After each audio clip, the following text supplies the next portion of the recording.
I think, and I talk about this a lot as a code instructor, which I think we'll talk more about, but taking care of your mental health Mhm. when you're when you're in tech and when you're learning the code, and even when you're in the thick of it, if you're like mid-career, I can only imagine that mental health is really important when trying to figure out and solve some of the toughest problems out there.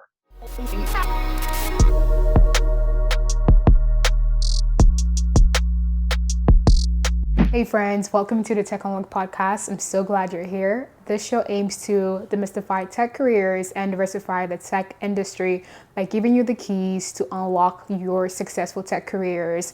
I'm your host, Grace McJones. Let's jump right in. Hello everyone, welcome back to another episode of the Tech on Work podcast. I am super excited to have my guest on the show today. I love that we're able to have this conversation right as he's just kind of concluded his boot camp and now he's training other people, Black people in technology. I'm excited to have Demarius Edwards on the show. Welcome to the show, bro. How are you? Yeah, yo, thanks for having me, Grace. I appreciate you. Yeah. How I discovered you was through People of Color in Tech, the Mhm. blog. So shout out to Michael. That's an awesome blog. Shouts to Mike. Yep. Yeah, just learn about other people in tech, the amazing work that they're doing. And I think your story was so interesting and unique because you're an artist, Yeah. and somewhere along the way you decided to learn how to code. And then I wanted to kind of dig into that. Why did you feel it was necessary to learn how to code when you were kind of like into your career as an artist? Yeah, man, that's a great question. Because I was like in the thick of an artist career. I had just played A3C in Atlanta. That was back in what 2017, and then coming around to 2018. Yeah, I had music placed in Broad City, and I was just reaching all these accolades as an artist, and it wasn't showing for me like financially. It's so like when it came to sustainability, I Mm. had been pursuing music full time already for about 3-4 years, and I'm like, wow, I really have nothing to show for on the financial side, and I've also just poured every piece of me into this. And I said, I need to find a skill that can get me back on track, that can get me back into the workforce. And I feel like so much has changed about the workforce, and I don't have the skills to just smoothly go back into it. I had just been working odd jobs and like restaurants and stuff just to stay afloat as an artist. And I knew I had been leveraging tech platforms to build my artist career. And so I'm like, maybe there's something there for me. Maybe it's some things I can learn with, building out a platform for myself, and teaching others to do that who may be going through the same thing, whether you're an artist or if you're just trying to get back into the workforce and don't feel like you quite have the skills for it. And so that's when I started to get into the whole coding thing and looking into boot camps. And my partner, she had gone to one and told me all the information about it. And yeah, one thing led to another. And so before you knew it, it was like making a hard pivot from music and going into coding. Wow, that's so incredible because it takes a lot to be honest with yourself. Yeah. And it's like, yeah, like performing at South by Southwest and like Yeah. all those places, but it's like, yo, Yeah. I have no money in the bank. Like it takes like real, I think, maturity and humility to be, that transparent with not just Right. yourself, but like people and be like, yo, it's hard out in the streets. That's real. And I think that a lot of people now are realizing, with COVID and everything that's happening, Yeah. some jobs are just not sustainable Mm. with our current climate, right? Not saying that they're obsolete and gone, but it's like now is a great time to figure out what else can I do to increase the skill sets that I have, so I am relatable, relevant, and marketable. Yeah. you know Yeah. Yeah. and I think that, having that mindset, it's Mhm. so needed right now because it's not either, or, but it's and, I can be an Yes. and an engineer. I can do this and code, and I love that you were able to come to that conclusion sooner than later. So you talked about, coming into tech. What is something, how did you view tech, before going through the rabbit hole of a boot camp, and you said you heard Yeah. partner? What was your perception about it? It was just mad trivial. Like the only when you think about tech, you see what you see on TV, and it's like the nerdy hacker dude that's just like, I'm gonna hack into the system, I'm Right. gonna destroy the world, Yeah. And it makes it seem like you have to be like some genius, and not saying not to take the genius away from the people that have it just innately, that's not that mathematical scientist genius. um and that's how it gets portrayed a lot, and I'm just like, I was never a mathy sciencey type of person in school, and with it being portrayed to me like that, I kind of shied away from it. I'm like, this is not me. I'm an artist. I came up in a family of musicians. We learn how to play in church and just kind of uh, learn to improvise and things like that. Tech is just like it was a different world to me. And so, yeah, especially with our public education systems, it, we get we in some way get pushed away from math and science somewhere down the line, and we're not encouraged to um, go down that lane. And so that in some way like ties into our perception of computer science. And so I was part of that number that was like, I don't know about tech. I don't know if it's for me, but like this is something in it for everybody, especially for our folks. And so it just really became a matter of finding how I can put my own creative spin on Yeah, and it's amazing what information can do, and also the importance of representation, right? Seeing it. yourself in a certain place. And I think that's huge right now, knowing that the tech industry is not obviously that diverse. And what you said about, movies or TV shows is just some Yeah. white guy like hacking away, I mean, Right, right. I remember Fast and Furious Ludacris, like, typing him like, oh, okay, he's a Yeah, techie. All right, yeah, yeah.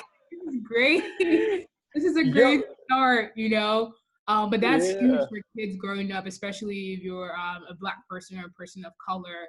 Hmm. And so talk to me about, Flatiron, which is the boot camp that you went to. For people who are unfamiliar with boot camps, it's a Hmm. great way to learn about software engineering or UX. Hmm. I think even now in data science. I think, Hmm. 3 months, you go through it, and then you have hopefully the experience to want to work in the workforce. Hmm. But tell me about, Flatiron. What was your experience, and how did the program go for you? Yeah. Also, Flatiron was an amazing experience. I was part of the Access Labs initiative, which Okay. is pretty much for underrepresented folks in tech. And I want to say we were the last cohort for that initiative. And what that basically meant is they did a deferred tuition. Mm-hmm. Wasn't ISA. We stayed on a deferred tuition plan, so it was the same. It was the same amount as the regular Flatiron school, and it was the Flatiron curriculum, like same instructors, everything. We just had that extra layer to provide us with that support for coming from the underrepresented community. And so it's a 15-week program, and it's broken up into 5 mods, and that's just another word for 5 phases. And the first phase was object-oriented programming, and we were learning in Ruby. And so our final project was to build out a command line interface app that fulfilled CRUD functionality. And that was fun. So that was really just like array manipulation, conditional logic, and figuring out the ORM, object relational mapping, pretty much how to create a database connected to Ruby and all the code and stuff. And that led us into phase 2, Ruby on Rails. This is talking about how we can make the back end speak to the front now. How do you build a full stack web application? And we started dealing with routing, the MVC framework, and that was really fun. Moving into phase 3, now that we know how to build a full stack web application with a little bit of HTML knowledge, it was on to JavaScript and DOM manipulation, how to make those parts on the screen move around, and how to make the code interactive. And then moving on to JavaScript frameworks, React for phase 4, and then our final project in phase 5, and we implemented Redux in that. So it was an amazing experience overall. The classroom was mostly minority. There are a lot of people from all over New York. Some people came from Philly to take the class. It was crazy. What's that? So they moved out to New York to be part of they moved out to New York to be part of this program. It was a good time frame. This was earlier in the year, right? Yeah, January, yeah. And the program concluded in April. Yeah. And the pre-work for it started in November. And so that before you can even step foot in the classroom, you have to have done some work on your own. And that was just Ruby basics, just getting into the mind of a programmer. And just coming in ready to hit the ground running on that first day of class.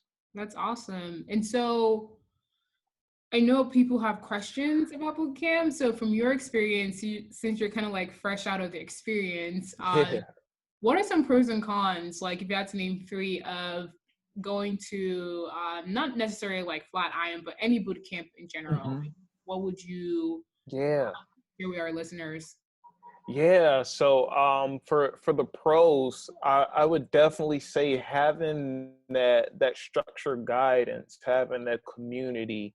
A lot of when you're getting into tech or getting into coding, you don't quite know what you should be studying, and I think having a structure to lay that out for you helps keep you on a path, and helps to make you think about things more progressively, as opposed to like just being all over the place and what am I learning? With the structure guidance, you're able to really connect with the important aspects of programming, the ones that'll make you more job ready. And so that's a huge pro. The community, like being able to pair program with your cohort mates, being able to talk things through. I mean, we call me and my homie Steve. We were in boot camp together. We also did the fast track weekend for Flatiron. We pretty much called ourselves the big brain crew, and and that soon got adapted to like Young Code Gods. And so when you think about those type of relationships that you can build during the boot camp experience, it can really be a pro to you learning. But that doesn't go across the board, because not everyone is going to have that diverse classroom setting. But that's not to say that you can't establish that in whatever boot camp that you're in. But the community is a really important part of it. So and I think another pro would just be the challenge. A boot camp, it's difficult, and it's an overload of information. But if you push yourself, you can really see how much your mind is able to expand, to be able to see something so foreign because computer Right. language, that stuff it's actually a Yeah. language. It comes down to, the Yeah. smallest little bracket missing and your whole code is broken. And so the challenge itself and just how you can grow from it personally, I think it's pretty unmatched just because you're in such a time pressure. And that was a pro for me. Yeah. So what are some cons in your perspective? Cons. Yeah. All right. So I guess kind of coming back a bit, the cons, I would also say the challenge Right. because Cool. right? Yeah. Because computers are because they do have a language of their own. Um I tend to call them stupid because you have to tell it exactly what to do. But when it spits errors back at you, or you can't find your way around it, you Mhm. can sometimes feel like it's a personal attack on your own intelligence. And I think, and I talk about this a lot as a code instructor, which I think we'll talk more about. But taking care of your mental health Mhm. when you're when you're in tech and when you're learning the code, and even when you're in the thick of it, if you're like mid-career, I can only imagine that mental health is really important when trying to figure out and solve some of the toughest problems out there. So the challenge can definitely be a con in the sense of how it can make one feel about themselves while going through the process. Um, I'd say another con about boot camps. Um, let's talk about the finances. Yeah. Uh, I was like, I'm waiting yeah, because come on, I like come know that's been, on. a common thing I've heard. So Yeah. yeah, it's not cheap. No, it's not. Yeah. It's not everyone can and like I say, I was fortunate to do the deferred tuition thing, and it actually caps out, which we can also talk about. But yeah, the financial part of it can be really tough because not a lot of people just have money laying around that they can go drop on the boot camp, let alone like put down a deposit. And then to take 6 months out of your life Wow. to go and just really, really change the direction of the ship.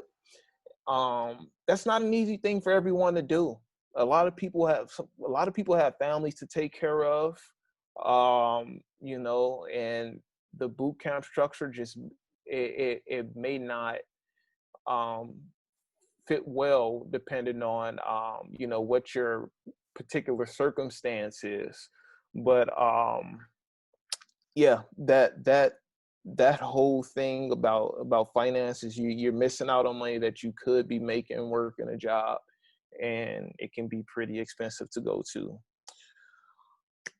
Not an easy thing financially. And of course, like now they do the ISAs, the income share agreements, where you essentially sign a contract to have whatever salary you make post boot camp go towards the repayment of your tuition. Hmm. um but also it can exceed that. And then I know that there are different caps that boot camps put on it so that you're not paying too much. And yeah, it's different ways to go about affording it. But definitely I can see it being an obstacle for some folks. Yeah, it can be the barrier, right, of taking that next step to educate yourself in terms Yeah. of, either for some people it's not realistic to go back to school for 4 years. So the other option is investing in this or either Hmm. self-learning, right? I know people who are self-learners, either taught themselves how to design, to code, whatever it is. But there is, sacrifice, either way you put it, Yep.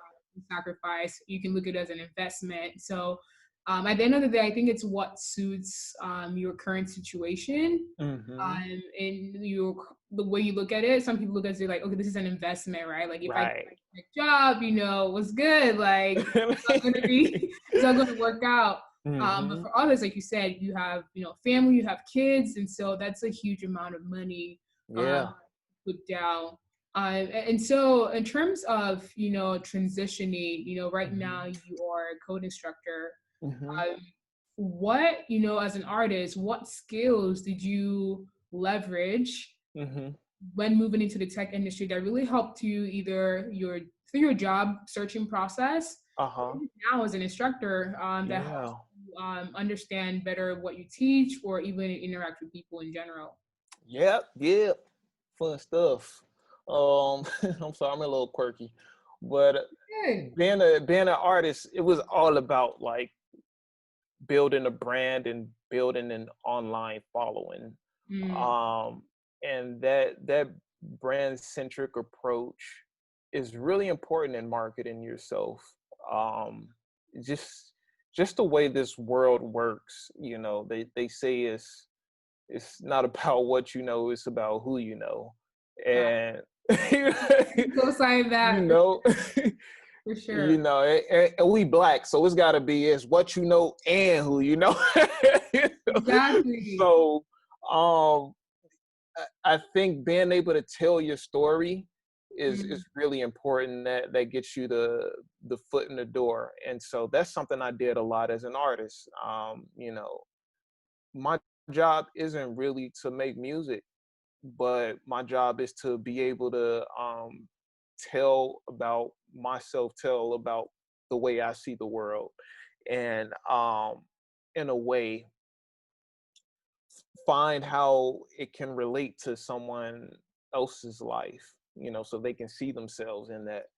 And so when I was building out my career as an artist, was telling those stories on Instagram, doing like little documentary or mini documentaries almost to give them an inside look on my life as an artist, as a human. And just constantly inviting people in and just being vulnerable. And so that really helped because when I got to LinkedIn, I had done all that posting on Instagram. I had been on Twitter. Mostly Instagram was the platform I was leveraging, but yeah. I knew how to tell a story. I knew um, how to post a powerful message that people could resonate with, that could give them that bit of encouragement to get through the day, to apply for those other 5 jobs, or to look more at computer science fundamentals, or to like just take that extra step period in their coding journey or in their tech journey. And so I put out a couple posts, and they started gaining some traction, one of which the POC in tech, that one garnered a lot of attention, and a lot of people just started reaching out to me, and started liking my other posts. And I know for the people who are connected with me, um those things like start to show up in their feeds, and Yeah. that visibility increases, and the more people see you, um the more positivity they can associate with you and your name and your message. And that's the more likely they are to reach out to you, or if you're to reach out to them, for them to respond, because they just know you're active, they know that you Mm, exist, and you can kind of be at the forefront of their minds. And that led to my opportunity as a coding instructor. Lord, that led to my opportunity as a coding instructor, because I had reached out to a founder of OHUB, the Opportunity Hub, and I had actually just been listening. I came into contact through him through his own branding, and like his podcast that he had with Young Guru. wow. His name's Rodney Sampson. And so while I was looking to go into tech, I pretty much found his digital footprints for OHUB, and I followed him, connected with him on LinkedIn. This was before I started boot camp. I Yeah, finished boot wow. camp. Before. Yeah, yeah. Okay, so you were trying to like do the work. Look at I you was thinking looking. ahead. I went, I had my That's radar on. awesome. Yeah, and I sent him a message when I graduated boot camp, and let him know I had been following his teachings, his work with you know, venture capital in the black space, specifically really about bringing in economic inclusion for Mm. black folks in the fourth industrial revolution. And I was like, I want to be part of this in some way. And I reached out to him and I expressed that. And he never sent anything back. But fast forward about a month after boot camp, he just sent me a message on LinkedIn. Hey, we have this virtual TA position open for the Mometum at Morehouse Bootcamp that's being powered by OHUB. Send me your details. I'd love to connect you if you're interested.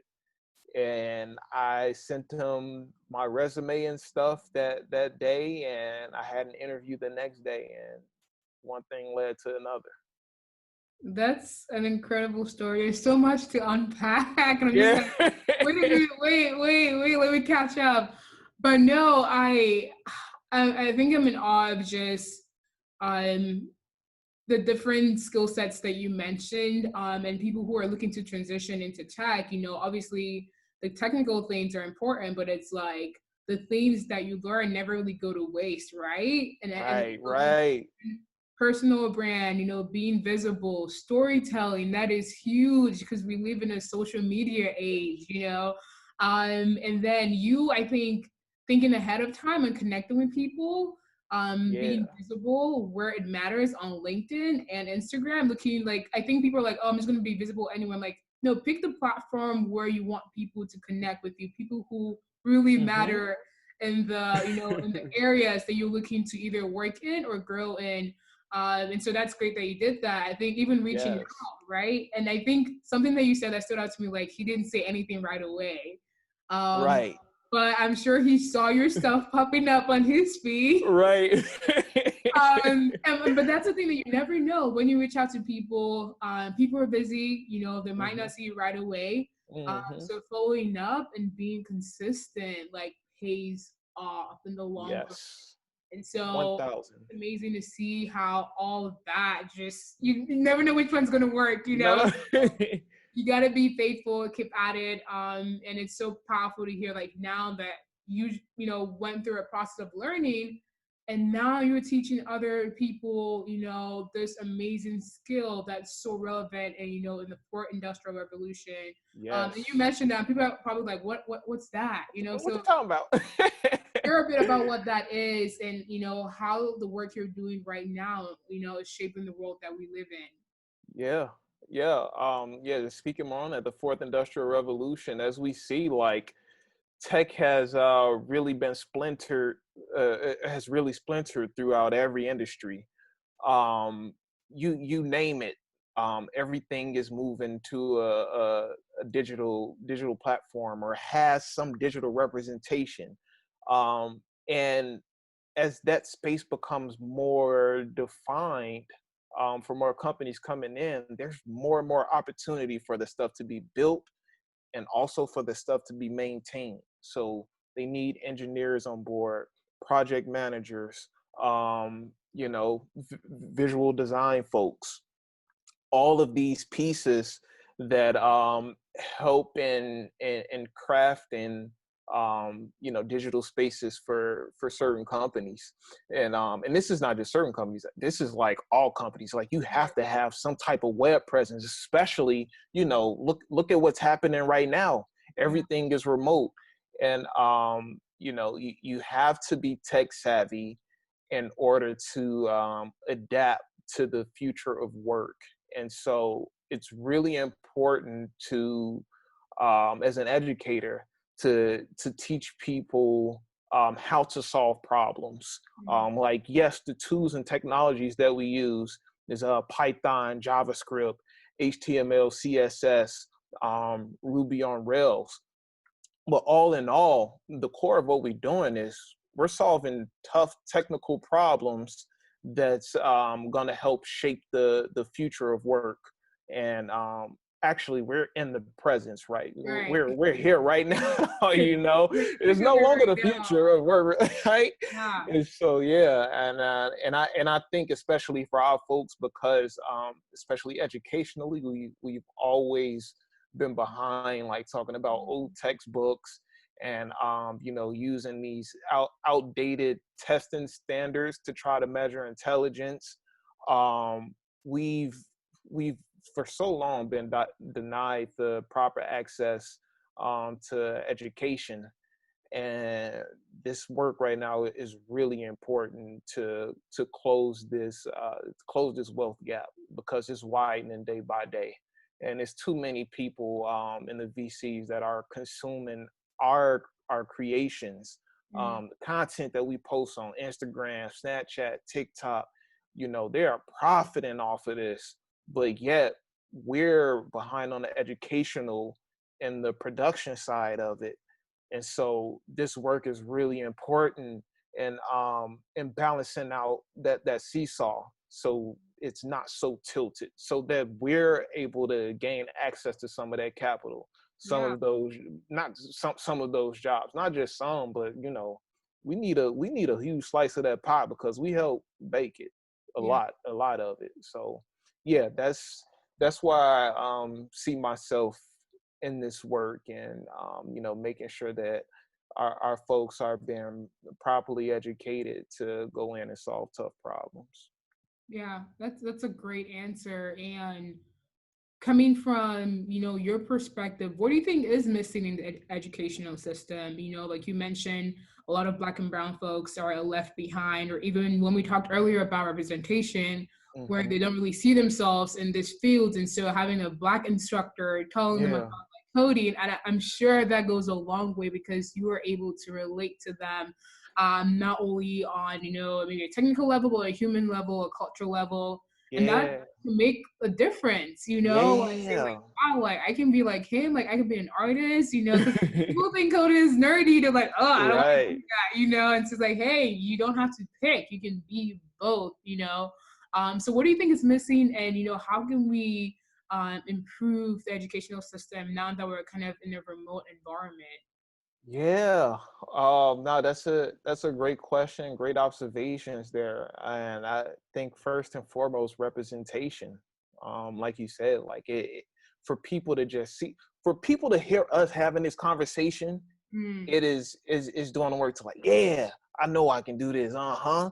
yeah. Yo, listen, y'all, I've been in this like less than a year, and things go. It starts clicking, and a lot of that is due to social learning, which I feel like can fill in a lot of the gaps in education. We're so used to this kind of this instructor student hierarchy, but I don't create that with the students that I work with. It's more of a, yo, we're going to figure this out together. Like, yes, I've had some experience programming in a different language, but at the end of the day, this is about how to solve a problem. So I'm just gonna talk to you and help you work through this person to person, and you know I'm a motivate and uplift, and I'm gonna learn from you, just how you're learning from me. It's a two-way street in learning. So I think kind of getting rid of that hierarchy and making education just more widely accessible, and on the you know face-to-face virtually level, people building with each other, learning with each other, is that's the now of education. And it's not confined to physical class space anymore, so it's really about also crafting the digital space for that to happen, which I don't really see right now. Like, Mm. we all commune and everything on Twitter, on Instagram, and Snapchat, and that's really cool.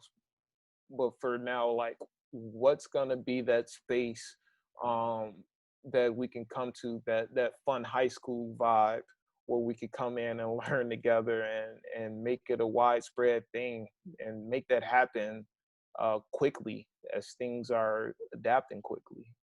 Yeah, I think those are great observations and great points. And I think that we're still working to solve that problem. I feel Yeah. like a lot of people are like, yeah, this isn't going to work long term. Even people who are in universities, and I'm like, how much am I paying to just Yeah.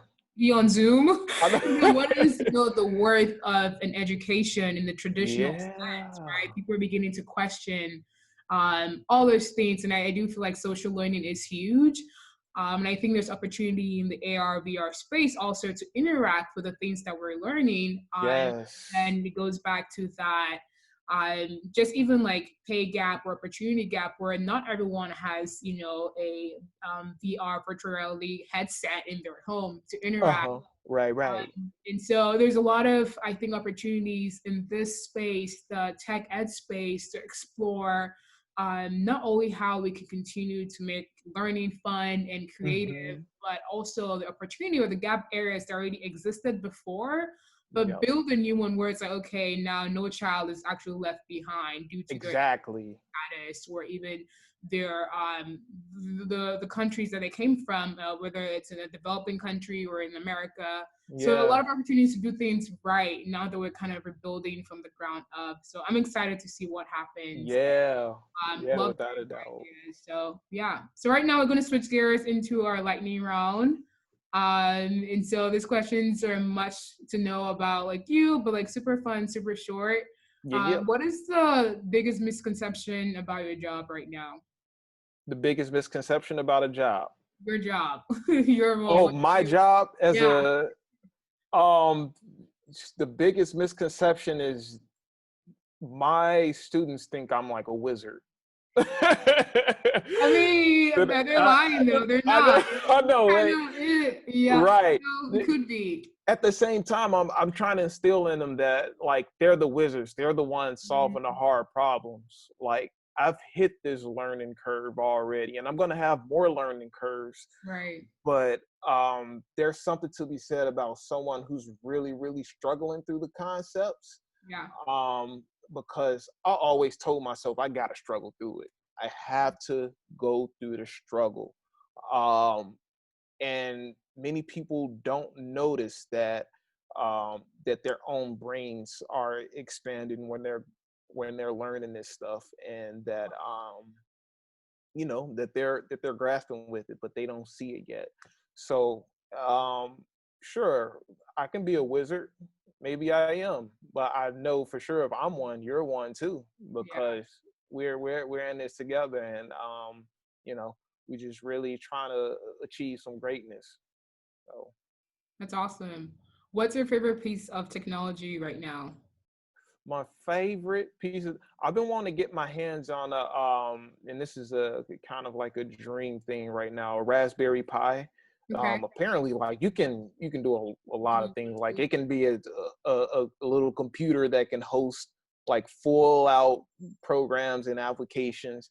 So yeah, and you can do a lot of things with, I think you do some things with robotics with it. I'm Yep. really, really trying to get my hands on one of those. My friend, he actually just got one, and he sent me a picture of it, and he has it all hooked up and into some like foil. I don't know what type of science experiment he's running.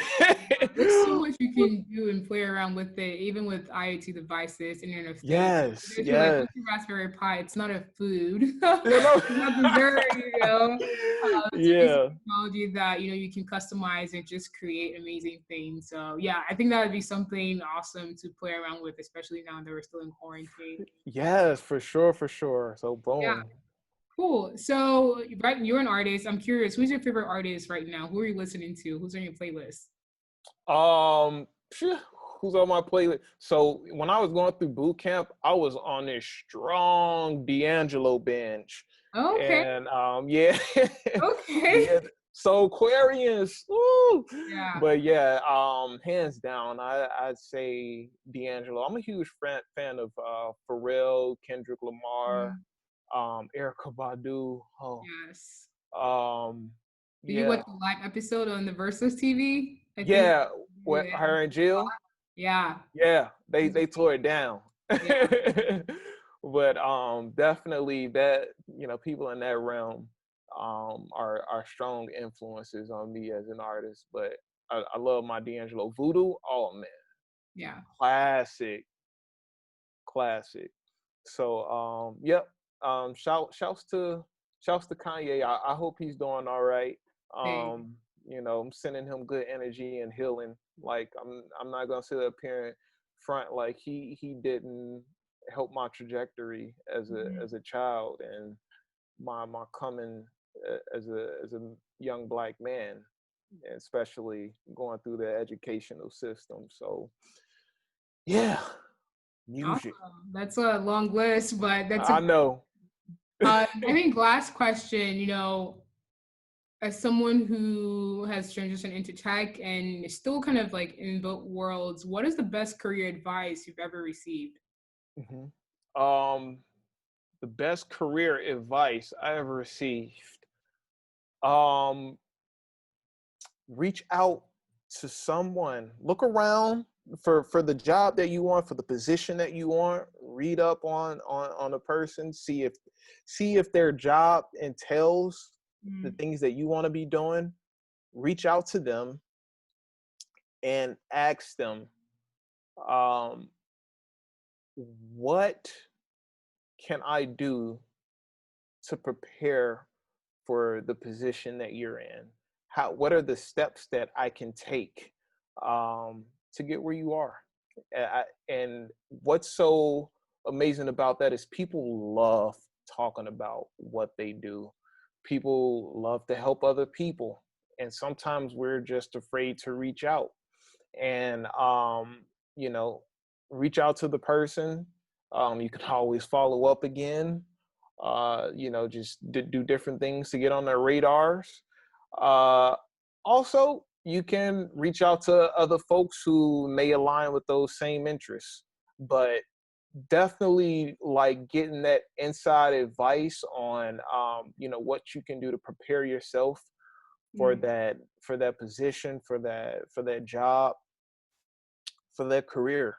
yeah. I think like it's just so beneficial in hearing back from someone who's been through it, and also just the feeling of you sending something out and being active Right. can give yourself positive reinforcement that this is something that you want to do. You Yeah. know, if you want to become it, you just got to be Facts. That's solid. it. Solid advice right there. Yeah. Being proactive goes a long way than just Yes. waiting for things to happen. So I hope that someone's be able to hear that and is empowered and encouraged by that. I think that's an amazing and practical advice. Like For reach real. out, Yes. and I hope that people are able to take action with that advice. And so, lastly, where can people find you online? I know you've mentioned Mhm. LinkedIn, Instagram. Uh, Yeah. Nice place to kind of keep up with you and all that you're doing. Because Mhm. I think you said you just released a new song. So that's Uh-huh. Okay, so here we go. So if you want to find me on LinkedIn, Demarius Edwards. I think I'm the only one of those out there. Demarius, that's the government. Um normal. right, the government.